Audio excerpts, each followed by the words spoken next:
सफला एकादशी। पौष कृष्ण पक्ष। युधिष्ठिर ने पूछा, हे भगवान, पौष माह के कृष्ण पक्ष की एकादशी का क्या नाम है? इस दिन कौन से देवता की पूजा की जाती है? उसकी विधि क्या है? श्री कृष्ण भगवान बोले, राजन, दान देने वाले की अपेक्षा मैं व्रत करने वाले से अधिक प्रसन्न होता हूँ। अब आप इस एकादशी व्रत का महात्म्य सुनो। पौष माह के कृष्ण पक्ष की एकादशी का नाम सफला एकादशी है। इस एकादशी के देवता नारायण हैं। इसका पूर्वोक्त विधि अनुसार व्रत करना चाहिए और नारायण जी की पूजा करनी चाहिए। जो मनुष्य एकादशी व्रत तथा मेरा पूजन करते हैं वे धन्य हैं। सफला नाम की एकादशी में मुझे ऋतु के अनुकूल फल अर्पण करें, अर्थात नारियल, नींबू, अनार, सुपारी आदि और धूप, दीप, पुष्प आदि से मेरी 16 प्रकार से पूजा करें। इस दिन दीपदान तथा रात्रि को जागरण करना चाहिए। इस एकादशी व्रत समान यज्ञ, तीर्थ तथा दूसरा कोई भी व्रत नहीं है। मनुष्य को 5000 वर्ष तपस्या करने से जो पुण्य मिलता है वह पुण्य भक्ति पूर्वक रात्रि जागरण सहित सफला एकादशी के व्रत करने से प्राप्त होता है। राजन, अब आप सफला एकादशी की कथा सुनिए। चंपावती नगरी में एक महिष्मत राजा राज्य करता था। उसके 5 पुत्र थे। इन पुत्रों में सबसे बड़ा था। वह सदैव पाप कर्म में लगा रहता था, पर स्त्री गमन में अपने पिता का धन नष्ट किया करता था। वह देवता, ब्राह्मण, वैष्णव आदि की निंदा किया करता था। जब पिता को अपने बड़े पुत्र के बारे में समाचार ज्ञान हुआ तब उन्होंने उसका नाम लुम्बक रख दिया और उसको अपने राज्य से निकाल दिया।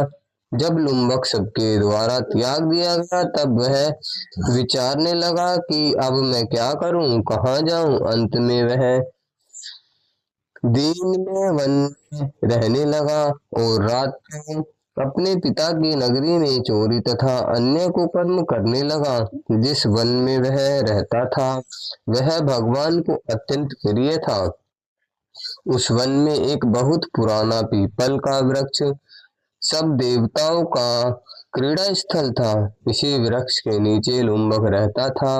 कुछ दिनों के पश्चात पौष माह के कृष्ण पक्ष की दशमी के दिन वह वस्त्रहीन होने के कारण शीत से मूर्छित हो गया।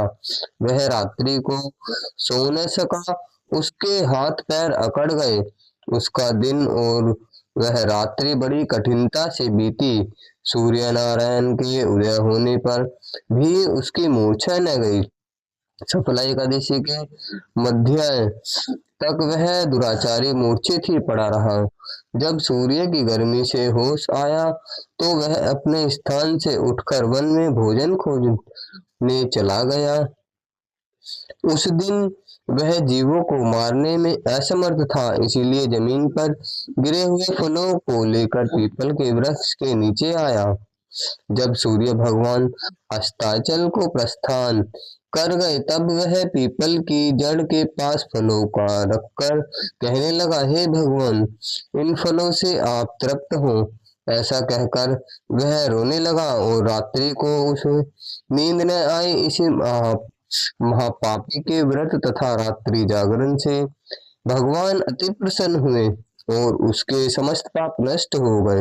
प्रातः ही एक दिव्य घोड़ा अनेकों सुंदर वस्तु से सजा उसके सामने खड़ा हो गया और आकाशवाणी हुई, हे राजपुत्र, भगवान नारायण के प्रभाव से तेरे समस्त पाप नष्ट हो गए हैं।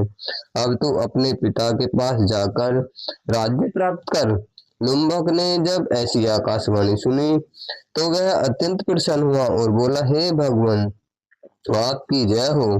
वह सुंदर वस्त्रों को धारण कर अपने पिता के पास गया।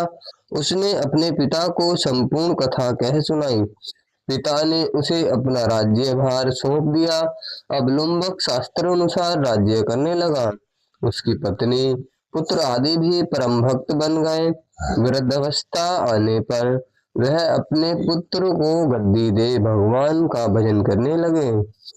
करने के लिए वन में चला गया और अंत में विष्णुलोक को गया। भक्ति पूर्वक जो मनुष्य सफला एकादशी का व्रत करते हैं वे अंत में मुक्ति पाते हैं। जो मनुष्य भक्ति पूर्वक सफला एकादशी का व्रत नहीं करते हैं वे पूंछ और सींग से रहित पशु तुल्य हैं। सफला एकादशी के महात्म्य का पाठ व श्रवण करने से अश्वमेध यज्ञ का फल मिलता है। तो बोलो एकादशी मैया की जय।